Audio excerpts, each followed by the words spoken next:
everyone, 100 word per minute dictation start in 5 seconds.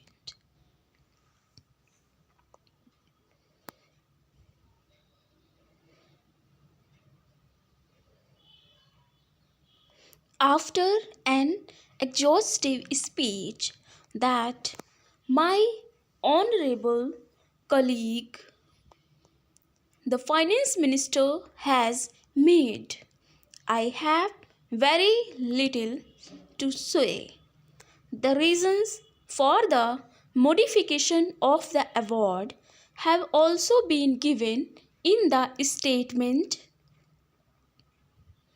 annexed to the order of the Ministry of Labour dated 24th August 1998 and placed on the table of the House.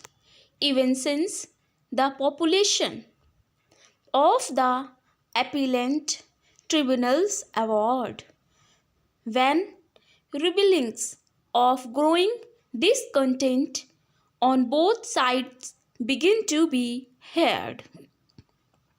I have been greatly concerned on two accounts. Firstly, I have been most anxious that the state of tension which has existed in the relationship between employers and employees in the banking field during the last 5 or 6 years should relax and give place to an enduring relationship based on goodwill and contentment. Secondly, I have been equally anxious that while the terms of final settlement of the dispute should not be such as to injure the cause of banking in the country, they should be fair to the vast number of what are known as the lowest categories of bank employees and who have put up with much trouble and expense during all these years of costly litigation. It is true that government has been given the power under the Industrial Disputes Appellant Tribunal Act to accept, reject or modify the award of an industrial tribunal if and when government is satisfied that it is expedient in the public interest to do so. It cannot be disputed that the said powers should be exercised by government with due care and caution in exceptional circumstances and for very strong reasons of public interest, and that the modification of an award of an industrial tribunal by executive action is prima facie not desirable. I also subscribe to the views expressed by many honorable members that the sanctity of the award, which is in the nature of a judicial pronouncement, should be respected by conventions and precedents. Honorable members have heard from my colleagues, the finance minister, how the full burden of the appellant tribunal award might have brought about a crisis in the banking industry. In particular, he has told the House how banking facilities in rural areas might have suffered a serious setback on account of the burden. The arguments that he has adduced are before the House, and I would request honorable members to consider them dispassionately.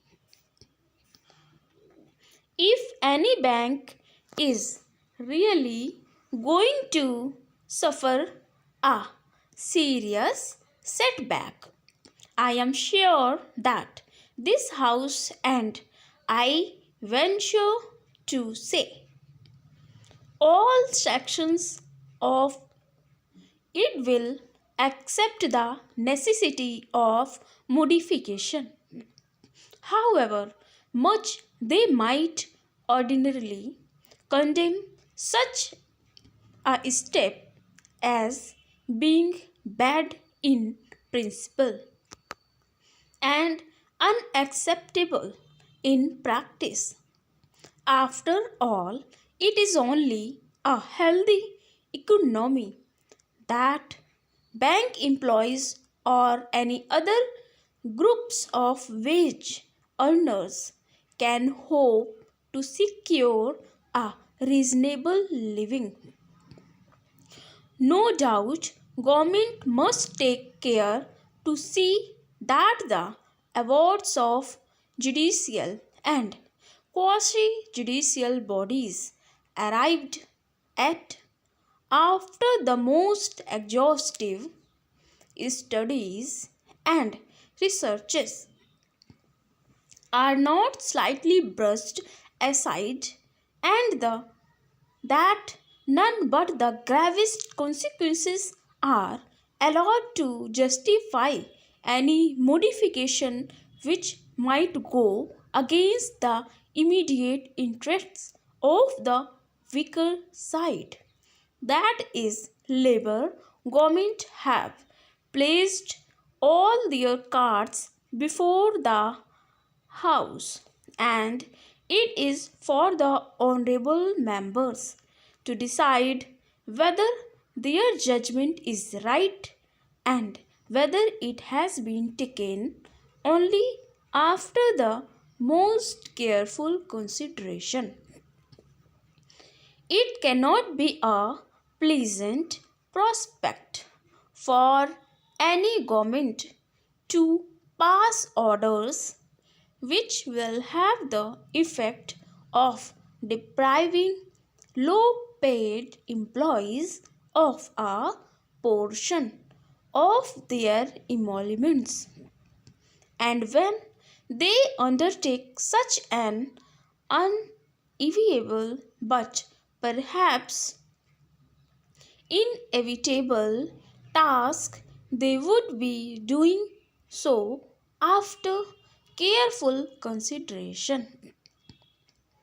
Governments are not more infallible than individuals, but no government worth the name can afford deliberately or negligibility to cloud its vision and judgment by partiality or careless assumptions. I would therefore appeal to honorable members not to doubt the bona fides of government. If government in fact have done wrong, it is for the employees to place facts and figures before them with a view to persuading them to change their decision. According to one estimate made by the employees, 70% or so of the employees stand to lose by the amended award. If that is so, employees would do well to supply lists of persons who will be suffering a reduction in their emoluments. Stop. Thanks. तो ये रही dictation 100 word per minute. I hope this session is very helpful to all my dear students. Please first time visit किए हूँ तो subscribe जरूर करें and like share करना ना भूलें। पास में बेल आइकन को ज़रूर प्रेस करें ताकि आपको डेली नोटिफिकेशन मिले। Okay, take care. डिक्टेशन को लिखें, ट्रांसक्राइब करें, उसके बाद टाइपिंग। ओके।